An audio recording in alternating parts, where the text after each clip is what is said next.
What's going on, YouTube? Matthew back here with you today. I'm just doing a quick little video, 5-minute video here. I wanted to share with you what I got in the mail yesterday, and actually Friday and Saturday. This was Friday's mail. This was a TTM from Tony Muser, who signed nicely in blue Sharpie a 1978 Topps card, and this will go in a binder of mine that is loaded with 1978 Topps autograph cards. This is, to be honest with you, this is my very favorite uh, baseball set of all time. That's one reason I collect TTMs and everything. I've got a 1978 Topps set that's in basically EX to EX plus condition that I put together by hand. And the reason this set means so much to me is when I first started collecting baseball cards as a kid, and really got into it. It was 1982, and I was somewhere between 6 and 7 years old. That was when I really got serious about collecting baseball cards. I remember having some before, like in 1981 Topps. I remember having some of those cards when I was a little kid, but it wasn't until 1982 Topps was out that I really got serious about collecting, and I loved it so much and fell in love with baseball so much. My dad gave me, I remember it was a big KFC. If you're old enough to remember Kentucky Fried Chicken back when it was called Kentucky Fried Chicken and not KFC, they anyway, they've always had these big buckets of chicken, and my dad loved chicken, loved Kentucky Fried Chicken. He used to, back when it was way more affordable back in those days, he used to go through a drive-through, get a whole bucket at a time. And anyway, my dad had saved one of these buckets, and the bucket was full of baseball cards he had picked up here and there during apparently the 1978 season when I was only about 3 years old. And anyway, then he stopped. He quit buying, but he had a whole bucket full, KFC bucket full of 1978 Tops that were in pristine condition, where he basically had opened up packs he had bought at gas stations, looked through them, placed them in the bucket, and put it on a shelf in the top of the closet. And he never did nothing else with them. Well, because of that, I always loved the set. And so after when I got back into collecting during the 2020 pandemic, the first thing I decided to do was put together a complete set of 1978 Tops, because by hand, because I always wanted to do that when I was a kid, but I couldn't afford to. By the time I was wanting to do that as a kid or as a teenager, there was cards like Eddie Murray's autograph and Alan Trammell, Paul Molitor's autograph. I mean, not, I'm sorry, I'm saying autograph. They were cards like they're rookie cards that were so expensive that I could not afford to ever put together a complete set. I did have a Eddie Murray rookie my daddy gave me and an Alan Trammell rookie my daddy gave me, but it was like there was so many cards in that set that I just could not afford. And but at any rate, luckily, I was able to do that in my older age, and it means a lot to me. And I've got a binder though, probably a where I had bought partial sets to put together a 1978 Top set by hand. I got a lot of duplicates, and so I still write out to players that are still living and still signed by mail for free, and get as many of them from. I like to get as many as I can autographed. Now this is a pickup that came in yesterday. Like I said, that came in Friday.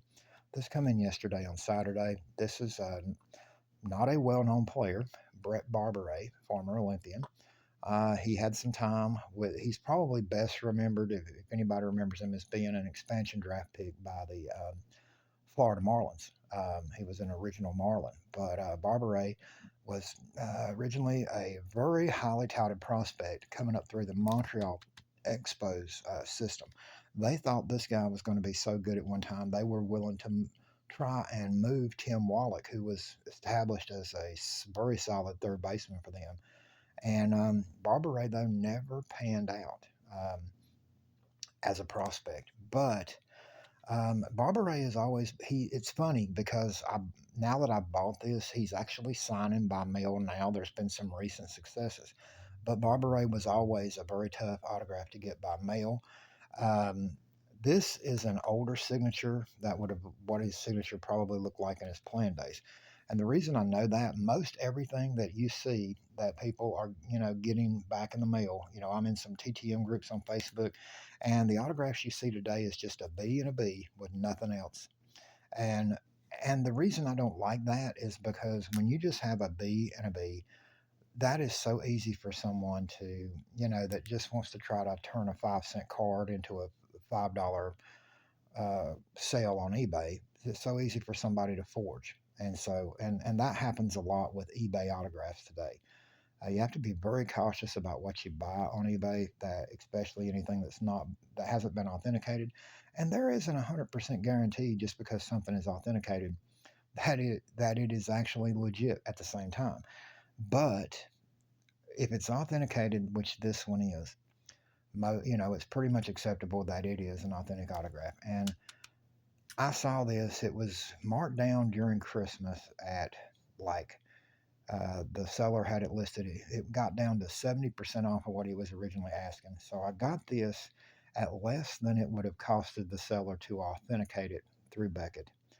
And when you figure in the price of a stamp and everything, and the fact that Barbara, even though some people has got returns on him recently, the fact that he didn't sign for so many years, and how I just decided, you know what, I'm going to pull the trigger and get this.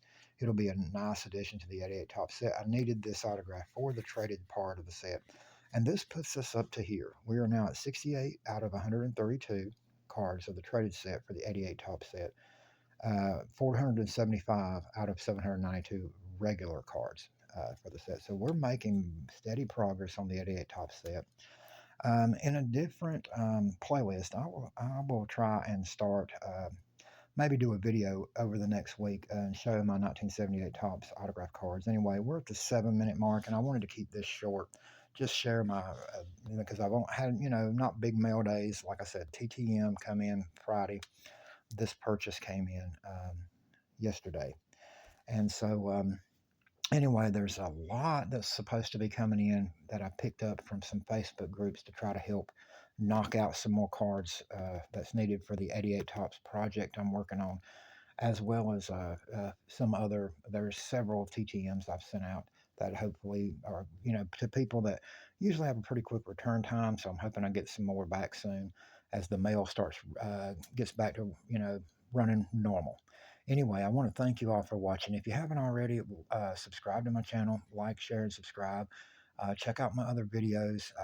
There's some videos on my channel from years ago when I first started doing YouTube, but recently I've decided to get back into it when I decided to take on this project. And I've done 3 projects since my since COVID started in 2020. My first was to put together a complete set by hand of the 78 top set, which I did.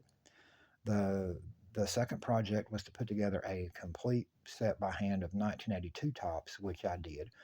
And I also collect TTM autographs of cards for that set. I've got in a binder that I've got autographed through the mail. But those 2 sets were special to me. The 82 top set was special to me because of the fact that it was this year that I really got so crazy about baseball and so into collecting baseball cards. And it was 82 tops was the, year that was the most recent set at that time. So those 2 sets had sentimental value to me. And then I was doing TTMs through the mail and collecting autographs. And I realized one day I had so many 88 Tops cards already autographed. And I just decided, why not make this a project, work on trying to complete the entire set. This is something that's not easy. And although I have eliminated some very tough to get autographs, a lot of what's left are tough to get. Maybe not as tough as some that I have gotten. And I did knock out the very expensive Barry Bonds on a smudged autograph that was authenticated.